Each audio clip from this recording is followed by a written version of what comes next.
pé tó bá pé lóòótọ́ ni Agunmaniye Yusuf Adépọ̀jù tó pè ní Godfather tó bá pé lóòótọ́ ni kó ṣe aburú wàá kọ́ ní bàbá Mewalaka mo máa kó ẹ̀rí wá lẹ́ni o máa kó ẹ̀rí wá o tí ò bá wá kọ́ ní bàbá ìyẹn gangan ni problem o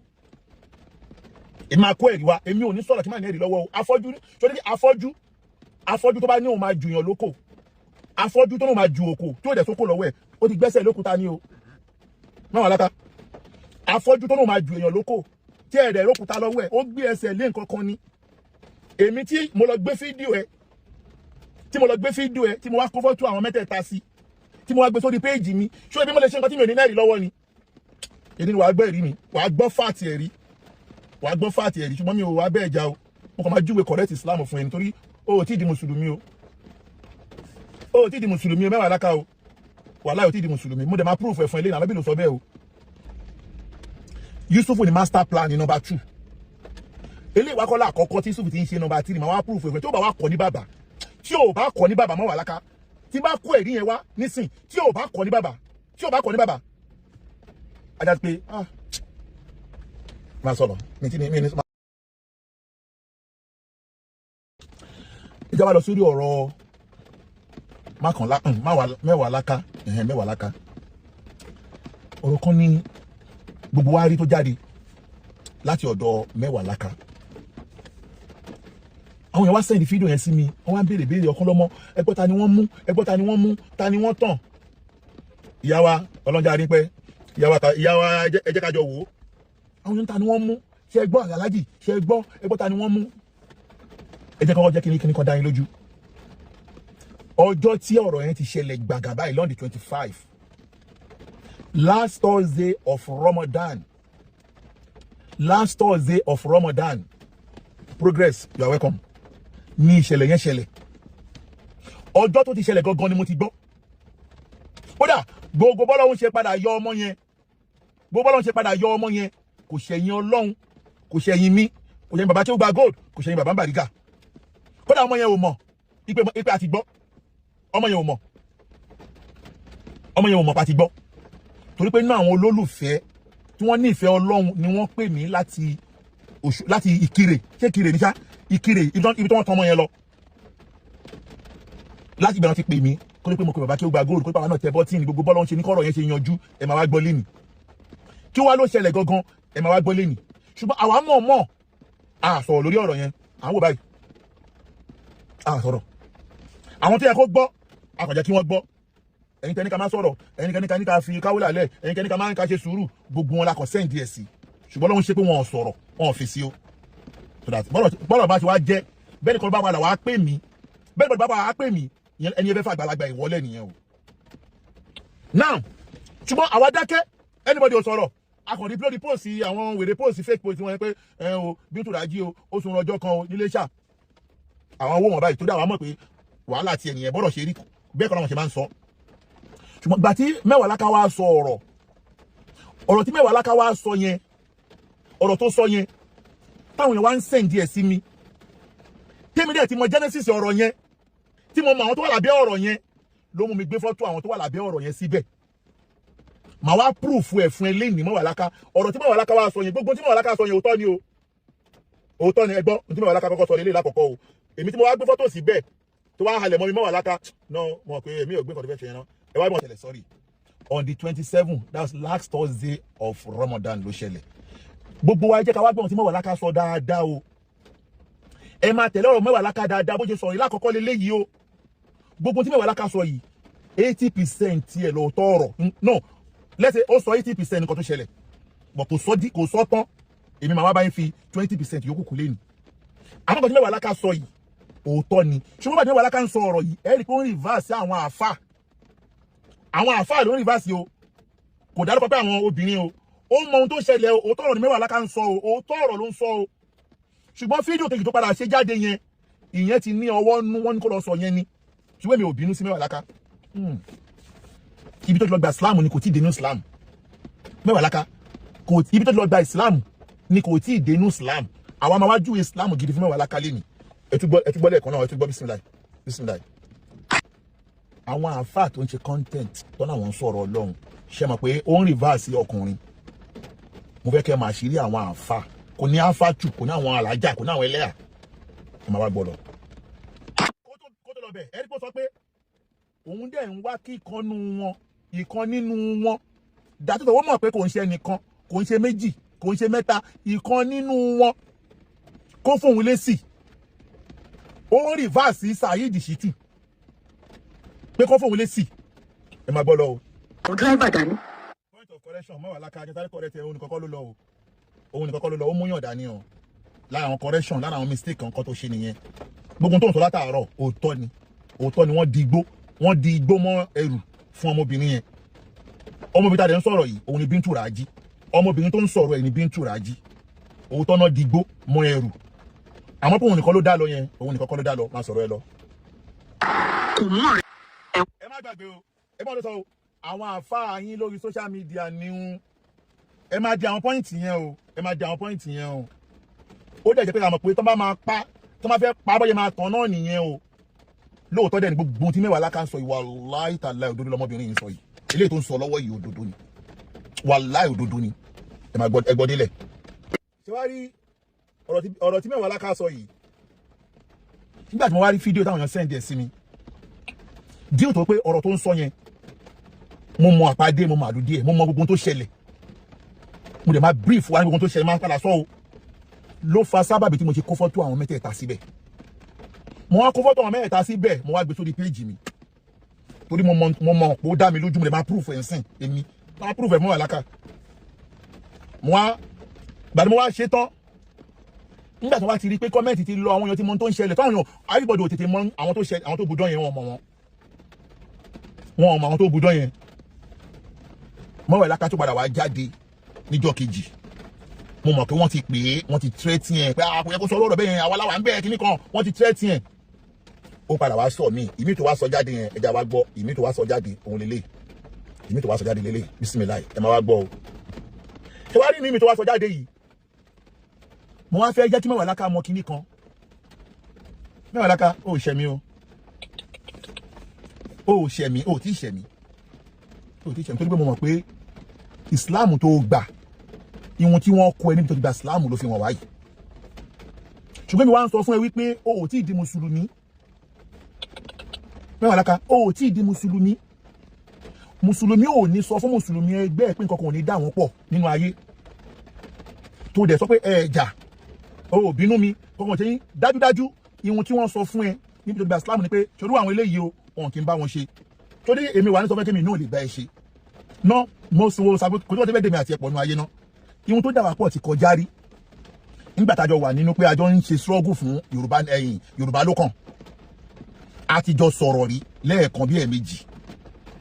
nígbà tó lọ́dẹ kádàrà pé àjọ kúrò Yorùbá nation Yorùbá ló kàn parí ẹ̀kẹ́ mi ò pè ẹ́ rí ṣùgbọ́n mo ti wà ní tó ṣe é láǹfààní rí is either take it or leave it is either you know it or you don't know it mo wà nínú ẹni tó ṣe é láǹfààní torí pé irú fóònù yìí tó wà lọ́wọ́ ẹ mi mọ̀ bí o ṣe ń lo irú fóònù yìí tó wà lọ́wọ́ ẹ mo wà nínú ẹni tó ṣe sábàbí bó ṣe dọ́wọ́ ẹ mi mọ̀ bí o ṣe ń lo irú fóònù yìí o ṣùgbọ́n mo wà nínú ẹni tó ṣe sábàbí fóònù yẹn ṣe dọ́wọ́ ẹ kí o kò máa gbọ́hùn ṣùgbọ́n gbólóhùn tó wá sọ wípé a lè jọ ṣe náà dandan kọ́ ní kájọ ní àjọṣepọ̀ nínú ayé bọ́sù mùsùlùmí òdodo tó gba ìsìláàmù torí tọ́ Ọlọ́run àtànábì kò ń sọ̀rọ̀ bó ṣe sọ̀rọ̀ yẹn àwọn máa kọ́ ẹlẹ́kọ̀ọ́ ìsìláàmù gangan tí wáyé lẹ́ẹ̀kejì ó wá lu àwọn threatening word kan nínú fídíò yìí tí máa wá correct ẹ fún ipe tí n bá fẹ́ bẹ́ẹ̀ ṣẹjọ́ tí mo dẹ̀ ti lè rò pé mo ti lè bẹ́ẹ̀ ṣẹjọ́ o ti kó sínú offense mẹ́ta kan nínú fídíò yìí máa proof ẹ̀ fún ẹ̀sìn tó bá ti ń sọ̀rọ̀ lọ. tó dà àwa ò kàwé everybody mọ̀ pé ọ̀kan lọ́mọ ò kàwé àbí bẹ́ẹ̀ kọ́ but ilé ẹ̀kọ́ tí mo lọ study bẹ́ẹ̀ ni caseology ni mo lọ treat mo lọ kọ́ mi ò kàwé lóòótọ́ but mo mọ kéèsì débi pé bàbá ẹ tó jẹ́ mẹ́ntọ́ ẹ Yusuf Adépọ̀jù wọn bí bàbá ẹ dákọ̀ bá mi ṣẹjọ́ ẹ̀mí ẹ̀ ò gbé bóyá ìyá wèrè tó mú òun mẹ́jọ ṣe ó mú àbòsí ṣe tó orúkọ mi tó fi sínú watch list mi ì kó lamẹ́ríkà tí mo ti yọ wọn bí bàbá ẹ wọn bí da tẹ́lẹ̀ gbogbo police harassment ló mọ̀ ọ́ lò mo dẹ̀ ti járáǹkì ẹ̀ tẹ́lẹ̀ lórí police harassment yẹn lórí Sony 11 ṣùgbọ́n tó wá ṣe yìí náà òun náà tó máa end sí i àtúnjọ bẹ̀rẹ̀ sẹ́ni bàbá tó dìwà lọ́wọ́ mú tẹ́lẹ̀ tẹ́gbẹ́ àwọn máa ń sọ wípé nítorí pé tẹ́ bá ń ṣẹjọ́ àwọn kírísítẹ́nì wọn bá yín dẹ́jọ́ yín àwọn làánú mi ṣe yín pé kẹ́ má máa ṣẹjọ́ mọ́ àwọn náà ti rí ń sìn pé kọ́ má dàṣẹjọ́ wa mọ́ o kọ́ má dàṣẹ́ mi fẹ́ ṣépè fún kọ́ má dàṣẹjọ́ wa mọ́ o ẹ fi wálẹ̀ ká fi wá dára tó ṣé mọ́nà òun náà bẹ́ẹ̀ sì ní ṣe ẹjọ́ òun fẹ́ tí náà bàtán láṣọ ẹ̀jẹ̀ lè tán lè kan náà àwọn kan pólísì náà orúkọ àwọn kan síbẹ̀ mi tẹ mo tẹ ọ pé orúkọ mi lẹ́yìn tó fi ṣe number 1 orúkọ mi lẹ́yìn bẹ́ẹ̀ orúkọ mi wà bẹ́ẹ̀ bóyá nínú ọ̀dà sí yẹn torí wọn náà mọ̀ ó mọ̀ pé ọ̀hún bí bàbá ẹ̀dá àkàjọ ṣe ẹjọ́ wọn náà wọn gangan o ṣùwárí Mewalaka mo á fẹ́ kọ́ ẹlẹ́kọ̀ọ̀kan torí kéṣọ́lọ́jì tèmi lọ ṣe yẹn kéṣọ́lọ́jì ni mo ṣe mo dẹ̀ fẹ́ kọ́ mọ̀ pé ìyàtọ̀ wà nínú ọ̀rọ̀ àti ọ̀ràn sórí ọ̀rọ̀ ló fẹ́ sọ o ti wá kó sínú ọ̀ràn mẹ́ta o ti kó sínú ẹ̀ bíbáyìí mo dẹ̀ máa proof ẹ̀ fún ẹ o inú ọ̀rọ̀ tó fẹ́ sọ yìí kéṣọ́lọ́jì ọ̀ràn mẹ́ta ló kó sí tí bàbá ẹ mẹ́ntọ́ ẹ Yusufu tí ò lè yọ ẹ nínú ọ̀ràn yẹn màá wá tí bá ti wá débẹ̀ màá wá sọ fún ẹ ọ jẹ́ kí n lélẹ̀ fún ẹ kó bá wá débẹ̀ kí n máa wá fàyọ fún ẹ àkọ́kọ́ nínú ọ̀rọ̀ tó sọ torí gbogbo pé olùbáyọ̀ kan ṣe kíní kan lọ yọ kó lórí péjì ẹ gbogbo yẹn story ni ẹ̀mí ẹ̀ ò gbé lọ yọ kíní kó lórí péjì mi àbọ̀ ṣépè fún ẹ story mi dẹ̀ fẹ́ bú ẹ mi fẹ́ bú ẹ Mewalaka mi fẹ́ bú ẹ tó lóbìnrin ni ẹ tí bá bẹ bẹ́ẹ̀ fà gangan torí pé òfẹ́ ṣe fracas yẹn o ti gbẹnu sí fracas o ti ganu sí èmi ọkọ ẹ tó gbé ẹ sílé ni màá wá bá ọkọ ẹ gangan tó gbé ẹ sílé ni màá lọ bá a máa fọ́ gbogbo ẹ lójú ṣùgbọ́n mi ò tí ì ṣe tán sìn ṣùgbọ́n àkọ́kọ́ ọ̀rọ̀ tó kọ́kọ́ sọ ní ọ̀rọ̀ tẹ́ pé tó máa lọ mú proof ẹ̀ jáde ni pé o ní pé kí n máa lò ẹ̀ bí mo ṣe ń lo mọ́nsúrà ó gbọ́ o ní kí n máa lò ẹ̀ bí mo ṣe ń lo mọ́nsúrà ṣó lè proof ẹ̀ pé mi mo lo mọ́nsúrà Mewalaka ṣó ní evidence ẹ̀ pé mi mo lo mọ́nsúrà ṣe bí mọ́nsúrà ní ìṣèbọ́dọ̀ wọn ló wà ń sìn kí mọ́nsúrà bọ́ta kó ṣe fídíò pé èmi alímíàdì ó mo lòun kí mọ́nsúrà bọ́ta pé èmi ò mo bóun sọ̀rọ̀ kókó òun ṣe nǹkan kan fún Yusufu láìda àbí family àbọ́kọ ẹ̀ láìda that's case number 1 ṣó lè prove ẹ̀ pé mi ò lo mọ́nsúrà ìwọ̀n tó ń sọ fún ẹ ló wá sọ jáde yẹn number 2 ó ní kí n má lù ẹ bí mo ṣe lo yẹ̀sì àlùnákà ṣé yẹ̀sì àlùnákà sọ pé mi ò lòun wàá gbọ́nà ọ̀rọ̀ ẹ̀ ń sìn yìí o number 3 o tún wá parọ́ mọ́ yẹ̀sì àlùnákà bóyá o mọ ẹjọ́ o mọ case ṣebí case kan wọ́n náà ṣe lọ́wọ́ ní Zone 11 yẹn ṣebí case kan ṣe lọ́wọ́ yẹn o mọ ọ̀rọ̀ o mọ case o wá ní pé ọ̀gá ẹ bàbá ẹ Yusufu kọ́ ló mú yẹ̀sì àlùnákà ní airport o tún bá Yusufu parọ́ irọ́ tó bò pé àwọn ọlọ́pàá ló declare yẹ̀sì àlùnákà wanted Mewalaka àwọn ọlọ́pàá declare yẹ̀sì àlùnákà wanted bọ́n ti declare yẹ̀sì àlùnákà wanted ṣé o mọ̀ kọ́ lọ́pẹ̀ ní wanted ni o mọ̀ kọ́ lọ́pẹ̀ ní declare wanted torí bench warrant ó yàtọ̀ sí wanted wanted lọ ìyẹn ọ̀ràn nìyẹn ilé ẹjọ́ wo ló declare Sanuka wanted ó wá ní pé ṣé mo mọ̀ pé wú ẹ̀ṣẹ̀lẹ̀ sí mi náà tí mo fi lọ yorúkọ mi kúrò ńbẹ̀ ní airport ta ló declare mi wanted gbọ́dọ̀ ti declare mi wanted ọ̀ràn ní ọ̀rọ̀ ló fẹ́ sọ di dọ̀ràn yẹ Sanuka lè sú ẹ èmi náà máa sú ẹ ó ti tẹ́rí sí ó ti gánú sí àwa kéṣọ́lọ́jì làwa ṣe tó bá lè mọ̀ pé mi parọ́ mọ́ ẹ o ẹ máa gbọ́ bismillah ẹ máa gbọ́ o because mo mọ̀ ṣe sí obìnrin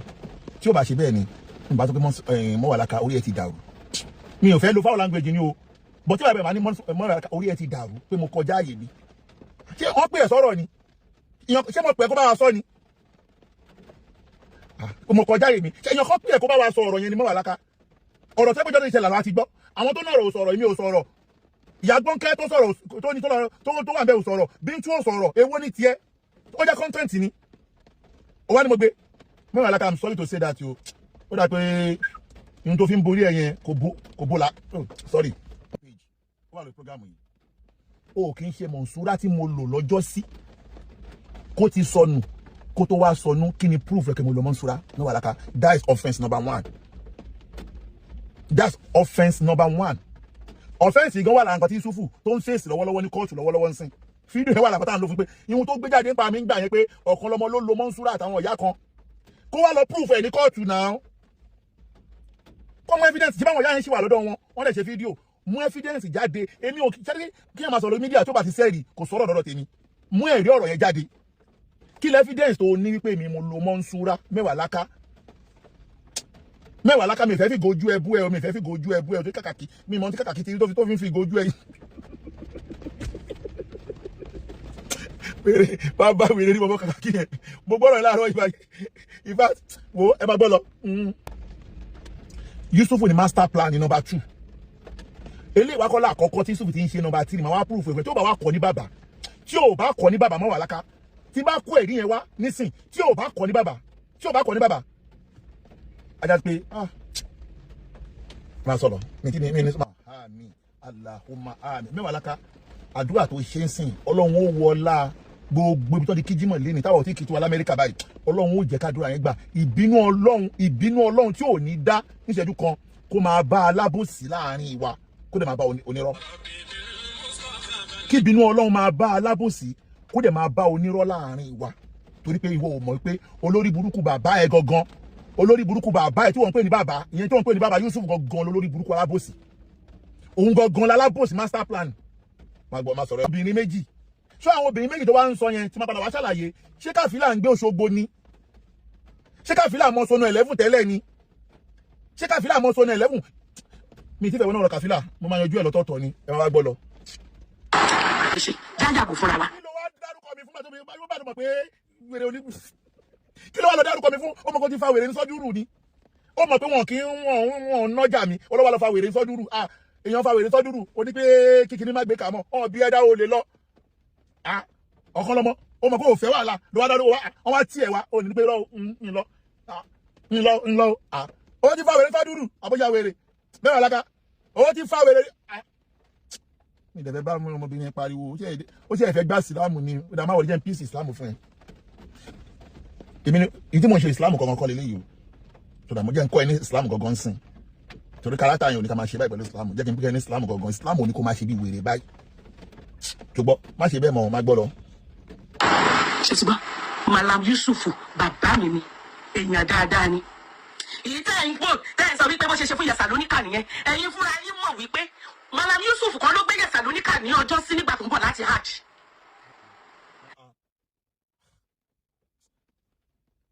Mewalaka kí ló ń ṣe ẹ báyìí náà ṣé bó ṣe ń parọ́ lọ́dọ̀ ọkọ ẹ̀ náà lélẹ̀ abájọ táwọn ìyáálé ẹ̀ fi láìkí ẹ oyin o lè máa ṣe báyìí káwọn kan láìkí ẹ ń di ilé ìyáálé ẹ̀ náà Mewalaka ó lè ní Yusuf kọ́ ló gbé Yẹsà lóníkà jẹ́ kí n já ẹ̀sìn kankan ọlọ́pàá Nàìjíríà tí wọn ò bá fún wọn ní information wọn ò ní kúrò lé number 1 báwo lọ́lọ́pàá ṣe mọ̀ pé Yẹsà lóníkà ń bọ̀ láti Mẹ́kà tí bí Fúlàní ló ta story yẹn fún àwọn Yusuf náà fi monitor ẹ̀ láti Mẹ́kà náà. Number 2 ta ló sọ owó mobilization fáwọn ọlọ́pàá ṣé wọ́n sọ pé ọlọ́pàá Nàìjíríà máa ń jáde láì gba mobilization ni kí Yusuf búra tó nǹkan ló fún àwọn ọlọ́pàá ní owó mobilization ó ní sọ pé Yusuf kò lórí ta ló ń bá ṣe ẹjọ́ lọ́wọ́ kí ló ń ṣe tó ń ṣe báyìí Mewalaka bó ṣe ń ranjú ó ní ibùdó tẹ̀tù rí àwọn oversize gbèsè bí gòlà wà lóṣojú ìyẹwò ní gbogbo wèrè gan Mewalaka náà kí ló ń ṣe ẹ́ náà Mewalaka máa kọ́ máa tún ẹ́ náà kí ló ń ṣe ẹ́ náà Yusuf kò ló gbé Yẹsà lóníkà no àwọn àjọ ní ló gbé ẹ máa gbọ́ wèrè lọ ẹ ń jẹ́ kí n sọ mẹ́yìn dẹ ọmọ bọ́ọ̀lù rí yẹn ṣùgbọ́n kéèsì ọmọbìnrin tó ń sọ yìí náà jẹ́ tá yanjú tèmi yẹn náà kí wàá lọ bí ọmọbìnrin yẹn máa fi wá wọ náà ọ̀rọ̀ kaola ṣọlẹ́ tèmi tó sọ pé ó ṣẹlẹ̀ yẹn wọ́n ní ẹni tí wèrè bá pàyà ẹ̀ tó bá rí mẹkáníìkì ó máa sá lọ torí pé mo mọ ohun tí wọ́n ń fi sọnù 11 ṣe tẹ́lẹ̀tẹ́lẹ̀ tí bàbá ẹ̀ tó pè ní bàbá ẹ̀ Yusufu tó ń fi sọnù 11 ṣe àwọn irọ́ àti àwọn géèmù tó máa ń gbá sọnù 11 ṣùgbọ́n kó ti gbá fáwọn èèyàn tó pọ̀ ṣùgbọ́n mi ní sọ̀rọ̀ bí àfọ̀ anybody jẹ́ kí n sọ̀rọ̀ lórí tèmi fún ara mi èyí tó wá sọ pé wọ́n ṣe fún mi pé wọ́n mo ṣe yọ́ yẹn jẹ́ wá sọ ohun tó ṣe fún mi kó lè mọ̀ kó lórí burúkú ní ibẹ̀ tó fi ṣe bàbá ṣó ní orúkọ mi tó fi sínú watch list nígbà yẹn fídíò yẹn wọ́n sẹ́ni sẹ́yìn ọ̀sán ọmọ yẹn o wọ́n mọ̀ pé wọ́n pè mí o wọ́n wá lọ forúkọ mi sínú watch list pẹ̀lú fake benchmark ṣé benchmark tó wá lò yẹn òun lélẹ́yìí benchmark tó lò lélẹ́yìí o òun lélẹ́yìí tó fi forúkọ mi sínú watch list benchmark àti lélẹ́yìí tó wá benchmark àti yìí number 1 kò sí orúkọ George tó sign bẹ́ẹ̀ number 2 kò sí case number bẹ́ẹ̀ jẹ́ kí n fi ìwọ̀n kó lè gbọ́ mi yé òun lélẹ́yìí wo case number dà ń bẹ̀ no sorry wo òun ní benchmark tó lọ fi forúkọ mi sí lélẹ́yìí o charge number dà ń bẹ̀ tó ti rí benchmark tó fi mú pé Adébáre Ṣakiru ọ̀kan lọ́mọ benchmark tó fi mú lélẹ́yìí charge number dà ń bẹ̀ number 2 jẹ́ fi kíní kan wọ̀nyẹn o number 2 date ìjọ tí orúkọ òun ní George tó sáyẹn ẹ̀dà number 3 wo date tọ́nà sáyẹn date tọ́nà issue ẹ̀ yìí date on the 8th of December nọ́nà yìí ju ẹ̀ náà 2022 tó yẹ òun lélẹ̀ 2022 náà issue ẹ o ṣọwárí mi ní já yín tán torí pé eléyìí mo ṣe wá fẹ́ ṣẹjọ́ ẹ̀ ń sìn tẹ́lẹ̀tẹ́lẹ̀ bàbá tó ń bẹ̀ mí pé kí n má ṣẹjọ́ àwọn náà lè bẹ̀ mí mọ́ ń sìn pé kí n má ṣẹjọ́ fake bench warrant náà fi gbé mi lọ sí watch list ṣọwárí fake bench warrant yìí àwọn ọlọ́pàá wá ṣe thorough investigation pẹ̀lú àwọn lọ́ọ̀yà mi ilé ẹjọ́ tó náà ti gba bench warrant yìí àwa kọ lẹ́tà sí ilé ẹjọ́ yẹn a kọ lẹ́tà sí magistrate court lóṣogbo tán ló fún àwọn ní bench warrant níbi tí wọ́n gbé ọmọbìnrin yẹn lọ ọ̀dọ̀ George tó gbé ọmọbìnrin yẹn lọ tó máa ń lò ibẹ̀ náà lọ gbé Sàlónàkà lọ ibẹ̀ náà lọ gbé Mọ́nsúrà lọ ibẹ̀ náà lọ gbé Yahya Gàbàrí lọ the same George ni wọ́n máa ń lò the same George ni wọ́n máa ń lò àwa lọ sí kóòtù yẹn àwa lọ ṣe ìwádìí pé ṣé bench warrant yìí ṣé ilé ẹjọ́ ló issue ẹ̀ wá o lẹ́tà sí ilé ẹjọ́ fún wa lélẹ́yìí o ilé ẹjọ́ ló fún wa lélẹ́yìí o wo ṣòtìrí ilé ẹjọ́ ló fún wa lẹ́tà yìí o ṣòtìrí High Court of Justice Magistrate Court ló wá fún wa ní lẹ́tà yìí tó wá ní lẹ́tà yìí authentic ni ṣó yẹ ilé ẹjọ́ jẹ́ kó yé wa ní lẹ́tà yìí pé bench warrant yẹn o àwọn ò mọ̀ ń pa ẹ̀ it's a fake bench warrant òun lélẹ́yìí tó wá fẹ́ kàkó farabalẹ̀ ká dáadáa tó ti yẹ ilé ẹjọ́ tó wọ́n jẹ́ ká mọ̀ pé àwọn ò mọ̀ ń pa ẹ̀ kódà wọ́n ní àwọn tó ṣèwádìí dé Federal High Court àti Magistrate Court tó yẹ Federal High Court àti Magistrate Court wọ́n jẹ́ ká mọ̀ pé bench warrant tó lọ forúkọ mi sínú watch list yìí ó fake ni eléyìí làwọn akó lọ sọ́dọ̀ àwọn ọlọ́pàá làwọn ọlọ́pàá náà padà rí pé fake ni ìyẹn ló fà táwọn ọlọ́pàá fi issue lẹ́tà fún wa pé ká lọ bá migration tí immigration padà fi wá yọ orúkọ mi kúrò nínú bench warrant yẹn nínú immigration wá fi yọ orúkọ mi kúrò nínú watch list ní airport wọ́n ti yọ orúkọ mi kúrò bẹ́ẹ̀ padà báyìí o kéèsì yẹn wà tí mo ń bọ́ bàbá ìṣe lọ́wọ́ lẹ́kọ̀ọ́ báyìí tèmi ni mo fi ṣe sample o